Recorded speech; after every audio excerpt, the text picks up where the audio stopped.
Assalamualaikum warahmatullahi wabarakatuh. Apa kabar anak-anak? Semoga kalian selalu dalam keadaan sehat. Sebelum mulai pembelajaran hari ini, kita berdoa terlebih dahulu. Berdoa dimulai. Berdoa selesai.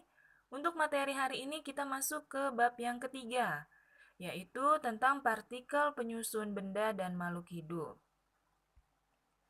Partikel dalam benda dan makhluk hidup. Ternyata di dalam tubuh makhluk hidup ini tersusun dari miliaran atom-atom yang berikatan satu sama lain membentuk senyawa. Tersusun sedemikian rupa sehingga menjadi suatu bentuk tertentu. Contohnya, seperti rambut yang mengandung atom karbon, hidrogen, nitrogen, dan juga sulfur. Lalu tulang, ini mengandung kalsium, fosfor, dan oksigen. Benda mati juga seperti balok kayu, sampah plastik, air minum, udara, pakaian, dan benda-benda lain yang merupakan zat kimia yang tersusun atas molekul-molekul tertentu. Benda yang dibakar ini juga menyebabkan zat-zat yang terkandung di dalamnya berubah menjadi zat yang lain. Terbentuknya zat baru tersebut ditandai oleh warna dan bau yang berbeda. Selanjutnya atom dan partikel penyusunnya. Nah, ini ada struktur dari atom. Atom ini merupakan bagian terkecil dari suatu unsur yang masih memiliki sifat-sifat unsur tersebut. Atom ini tersusun atas partikel, yaitu ada neutron yang bermuatan netral, proton bermuatan positif, dan elektron bermuatan negatif. Neutron dan proton ini membentuk inti atom, sedangkan elektron menempati kulit-kulit atom yang ada di sekitar inti. Masing-masing partikel penyusun subatom tersebut mempunyai massa. Elektron mempunyai massa yang sangat kecil dibandingkan dengan massa proton dan neutron. Oleh sebab itu, massa atom akan terpusat pada inti atom. Selanjutnya, kita masuk ke perkembangan teori atom. Para ilmuwan ini telah mempelajari atom sejak ratusan tahun lalu. Yang pertama adalah teori atom Dalton. Pada tahun 1803, John Dalton mengemukakan pendapatnya tentang atom. Teori atom yang dikemukakan Dalton didasarkan pada dua hukum, yaitu yang pertama hukum kekekalan massa. Massa zat sebelum dan sesudah reaksi itu sama. Yang kedua adalah hukum perbandingan tetap. Perbandingan massa unsur-unsur dalam suatu senyawa adalah tetap dan tertentu. Dan ini adalah gambar atom menurut Dalton, seperti bola pejal atau bola padat ya. Ada 5 teori yang diajukan oleh Dalton. Yang pertama yaitu atom merupakan partikel terkecil penyusun materi. Yang kedua, atom penyusun unsur bersifat identik. Yang ketiga, atom penyusun unsur tidak dapat diubah menjadi atom unsur lainnya. Dan yang keempat, senyawa merupakan gabungan dari dua atom atau lebih dengan perbandingan yang tetap dan tertentu. Dan yang kelima yaitu reaksi kimia ini terjadi karena pengurangan atau penambahan atom hingga membentuk senyawa yang baru. Teori Dalton ini memiliki kelebihan dan juga kelemahan. Kelebihannya yaitu mampu membangkitkan minat terhadap penelitian tentang model atom berikutnya. Sedangkan kelemahannya yang pertama yaitu tidak dapat menjelaskan mengapa atom dapat bersenyawa dengan atom lain. Yang kedua, atom tidak dapat menjelaskan perbedaan atom unsur yang satu dengan atom unsur yang lain. Dan yang ketiga adalah tidak dapat menjelaskan sifat listrik materi. Yang kedua adalah teori atom Thomson. Penemuan elektron oleh Thomson pada tahun 1897. Dalam hal ini elektron merupakan partikel yang bermuatan negatif.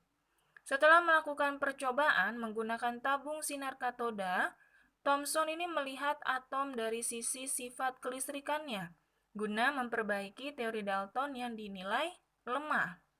Menurut Thomson, atom ini bersifat netral di mana di dalamnya terdapat muatan positif dan juga muatan negatif yang saling menetralkan. Model atom Thomson ini terkenal dengan model atom roti kismis karena seperti roti kismis. Dan ini contohnya ya.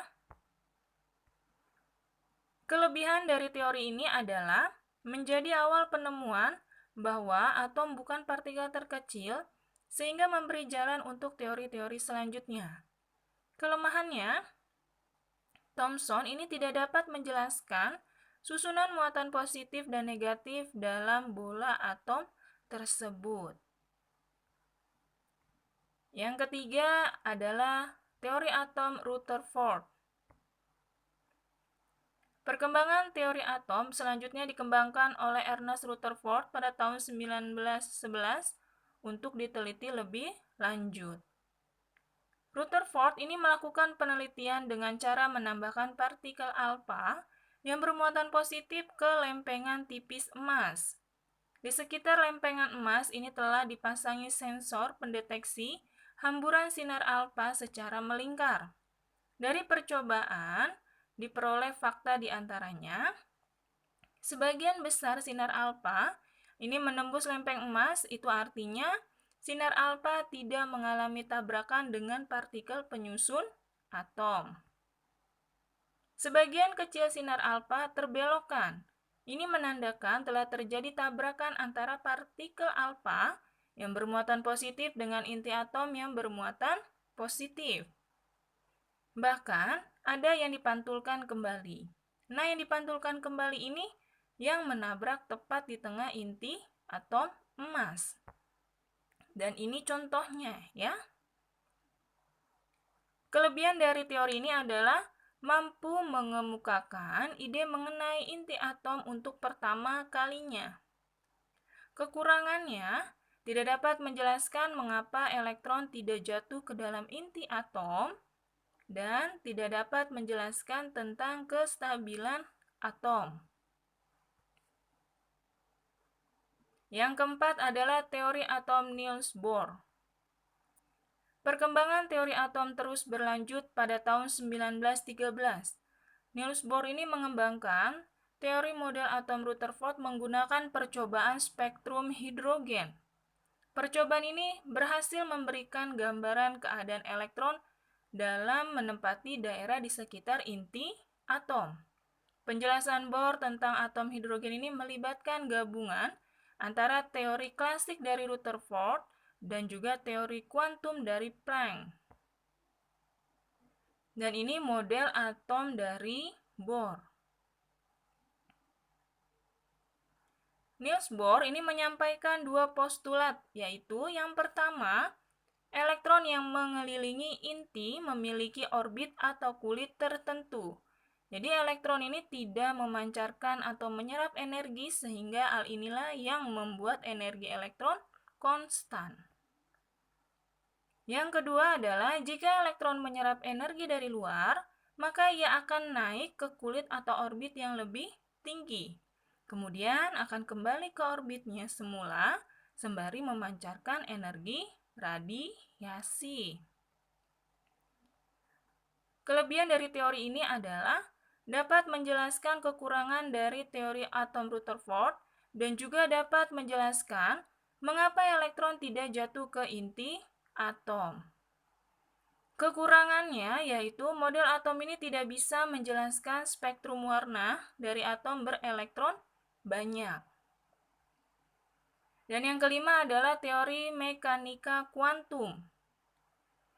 Setelah penelitian oleh Bohr, kemudian penelitian ini dilanjutkan oleh Schrödinger, Heisenberg, Paul Dirac, di mana diketahui bahwa orbital merupakan ruang ditemukannya elektron.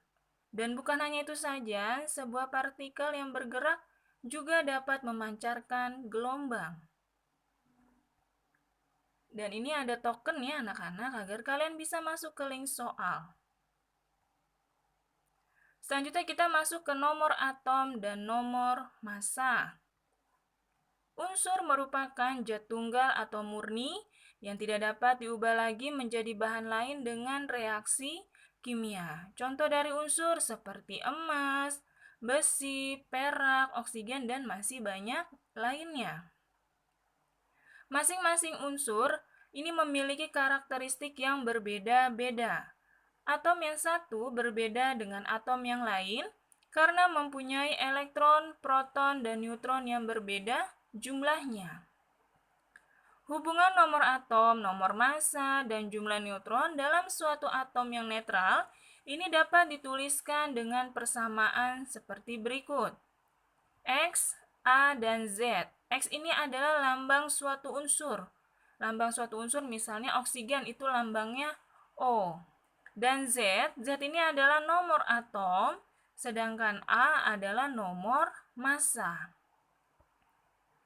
Nomor atom ini sama dengan jumlah proton dan sama dengan jumlah elektron. Sedangkan nomor massa sama dengan jumlah proton ditambah jumlah neutron.